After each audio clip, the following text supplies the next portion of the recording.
ಬರೀ ದಲಿತರ ನಾಯಕರಾಗಿರಲಿಲ್ಲ. ಇಡೀ ಸಮಾಜದಲ್ಲಿ ಶೋಷಿತರು ಯಾರಿದ್ದಾರೆ, ಜಾತಿ ವ್ಯವಸ್ಥೆಯಿಂದ ಶೋಷಿತರಾಗಿದ್ದಾರೆ, ಅನ್ಯಾಯಕ್ಕೊಳಗಾಗಿದ್ದಾರೆ, ದೌರ್ಜನ್ಯಕ್ಕೊಳಗಾಗಿದ್ದಾರೆ, ಶೋಷಣೆಗೊಳಗಾಗಿದ್ದಾರೆ. ಆ ಎಲ್ಲ ಜನರ ಪರವಾಗಿ ಅವರೆಲ್ಲರೂ ಕೂಡ ಅನ್ಯಾಯದಿಂದ ವಿಮುಕ್ತಿಯನ್ನು ಪಡ್ಕೊಳ್ಬೇಕು ಅಂತಕ್ಕಂಥ ಕೆಲಸಕ್ಕೋಸ್ಕರ ಅವರು ಇಡೀ ಬದುಕನ್ನೇ ಅದಕ್ಕೋಸ್ಕರ ಮುಡುಪಾಗಿತ್ತು.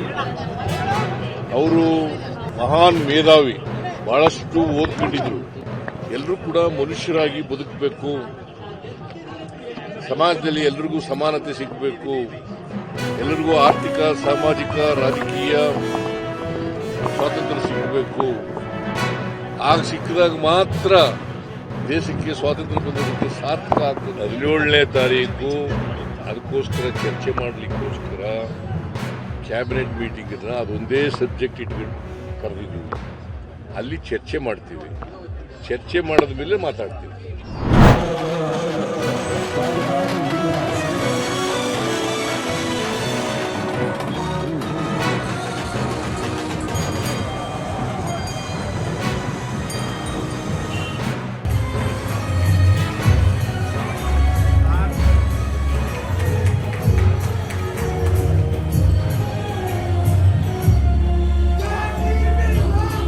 ದಲಿತರ ಆಶಾಕಿರಣ ಈ ದೇಶದ ಮೊದಲ ಡಾಕ್ಟರ್ ಪದವೀಧರರಾದ ಸರ್ವರಿಗೂ ಸಮಾನತೆಯ ಬದುಕಿನ ಮೇಲಿಂದ ಸಾಮ್ ಅವರ ಬಗ್ಗೆ 2 ಮಾತುಗಳಲ್ಲಿ ಹೇಳಿ.